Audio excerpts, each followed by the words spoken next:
Merci Nathalie.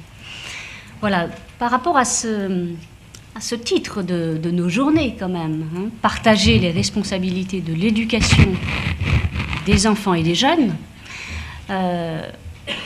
dans ce titre même, on donne à voir d'abord l'action des adultes sur les enfants et les jeunes. Hein. Mais en même temps, ce titre s'inscrit dans une dynamique de recherche qui est celle donc de l'équipe Enfants, Jeunesse et Culture, qui a pour ambition de partir des représentations et des pratiques de ces jeunes acteurs pour poser ces questions de recherche, hein, donc pour appréhender ensuite les situations rencontrées sur le terrain. Donc, hein, malgré tout, on est bien sûr dans le titre que, par conséquent, j'ai proposé pour ces quelques mots d'ouverture, penser les enfants et les jeunes comme des acteurs capables de participer à leur projet éducatif. Vous voyez que là, voilà, on n'est plus dans la peau de l'éducateur, mais de l'éduqué, on va dire. Donc, voilà, ce titre, je l'ai choisi pour affirmer donc clairement la manière d'aborder les choses, hein, de notre équipe Enfants, Jeunesse et Culture. Alors, que veut dire et que suppose cette proposition, hein, que les jeunes soient capables de participer à leur projet éducatif? Qu'est-ce que ça suppose déjà comme attention particulière portée sur ces jeunes populations, hein? Peut-être comme un des fils rouges qu'on peut avoir en tête pour ces 2 jours, en tout cas un fil à discuter, hein, pour guider notre écoute et nos échanges au fil de ces 2 journées. Donc, ce terme d'acteur, c'est sur ce terme-là que j'aimerais insister dans mon titre. Acteur, on pourrait dire que enfant acteur, c'est une sorte de mot-concept, hein, donc concept en ce sens qu'il est riche de sens. Alors, regardons un peu ce qu'on peut y voir comme sens, en tout cas ce que j'y vois. On peut dire aussi que le terme d'acteur est relativement à la mode, hein, donc à la mode, ça suppose que ça fait problème d'une certaine manière, mais ça suppose aussi que ça pose question, donc en cela ça nous intéresse, hein, ça peut être intéressant pour réfléchir. Donc ce concept d'acteur, il est ancien, on pourrait dire, il a été développé par la sociologie, chez les anglophones on parle d'agency, hein, agency dans le sens d'être attentif à la puissance d'agir, on pourrait dire, des enfants. Alors, qu'est-ce que ça veut dire un enfant acteur? C'est d'abord un enfant, ou plus exactement un individu, susceptible d'apporter sa part au jeu social. C'est aussi un individu susceptible d'être à l'initiative d'actes et de pensées, des actes et des pensées qui participent à construire notre société. Mais ça suppose que ces actes et ces pensées fassent l'objet de considération par les adultes, peut-être considération égale ou pas, hein, à celle qu'ils donnent à leurs initiatives d'adultes, hein, en tout cas une certaine considération. Et puis, donc ensuite, cela va se décliner, cet enfant acteur, dans les interactions avec les adultes et dans les interactions entre pairs, entre enfants ou entre jeunes. Avec les adultes, c'est un acteur qui est considéré comme réagissant à ce qu'on lui propose, à ce qu'on lui impose, à ce qu'on attend de lui, hein, donc un individu qui réagit en tant qu'acteur. Et puis, dans ses interactions avec les pairs, je dirais que j'insisterai surtout sur le fait que c'est un individu qui participe à faire vivre une culture de père, culture enfantine, culture juvénile, voilà, des choses que j'aurais pas le temps de développer ici. En tout cas, cette notion d'acteur en sociologie, je voulais insister sur le fait qu'elle est associée dans nos cultures occidentales à une représentation de la personne qui est bien particulière, qui est celle d'un individu qui doit exercer son autonomie, on retrouve ces mots-clés, hein, pour être valorisé.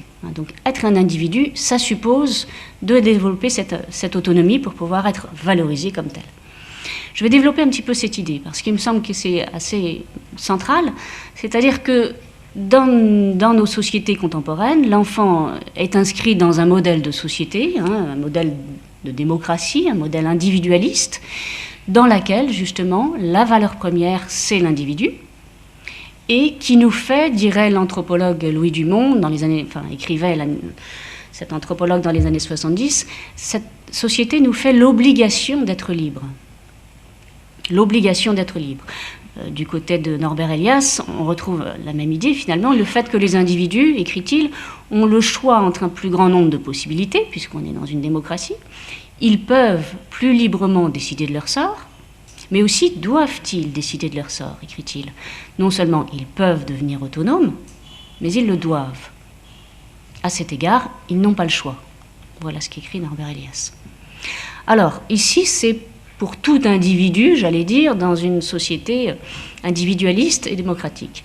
Mais dans le cas des enfants, on est bien dans une situation très particulière. Et on devine que la puissance d'agir accordée à un enfant est fonction de son statut social, mais aussi de ses compétences effectives. Donc, un enfant est acteur quand un adulte, j'allais dire aussi bien un adulte éducateur, mais aussi un chercheur, dans sa réflexion de chercheur, quand un adulte reconnaît sa capacité d'agir et l'autorise, en tant qu'éducateur, à exercer sa puissance d'agir sur son environnement social, etc. Or, cela suppose de la part de cet adulte d'avoir construit avec l'enfant un rapport de confiance qui l'amène à lui accorder une part d'autonomie. Et celle-ci, cette part d'autonomie, suppose que l'enfant puisse être responsable de ce qu'il fait, on y revient, dans cet espace d'autonomie qu'on lui accorde. On lui accorde en fonction de quoi? On lui accorde en fonction de ce que l'on juge qu'il peut prendre en charge, qu'il peut assumer. Et cela en fonction de quoi? En fonction notamment de ce critère qu'on retrouve en droit, critère juridique, en fonction de la capacité de discernement qu'on lui reconnaît, en tant que parent, en tant qu'homme de loi, en tant qu'enseignant. C'est donc un enfant acteur à l'intérieur d'un cadre construit par un adulte chargé de son éducation.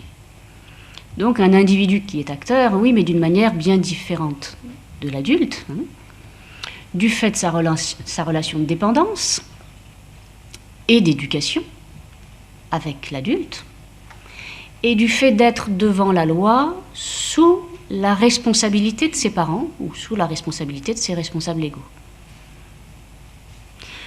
Voilà, pour autant, le reconnaître dans ce cadre comme acteur, c'est avoir en tête différentes propositions ou différents modèles éducatifs.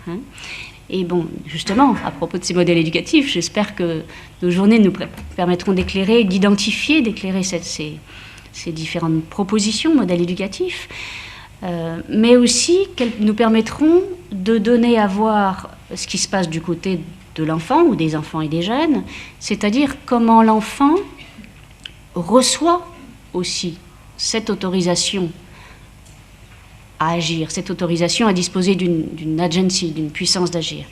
Comment il la reçoit, comment il l'interprète, comment il s'en saisit, ce qu'il en fait. Voilà, je m'arrêterai là pour ces quelques mots de ces petites conférences d'ouverture. Il est 10h30, c'est bien, on est dans un bon tempo. Je vais donc maintenant appeler les participants à notre première table ronde, cette table ronde du matin.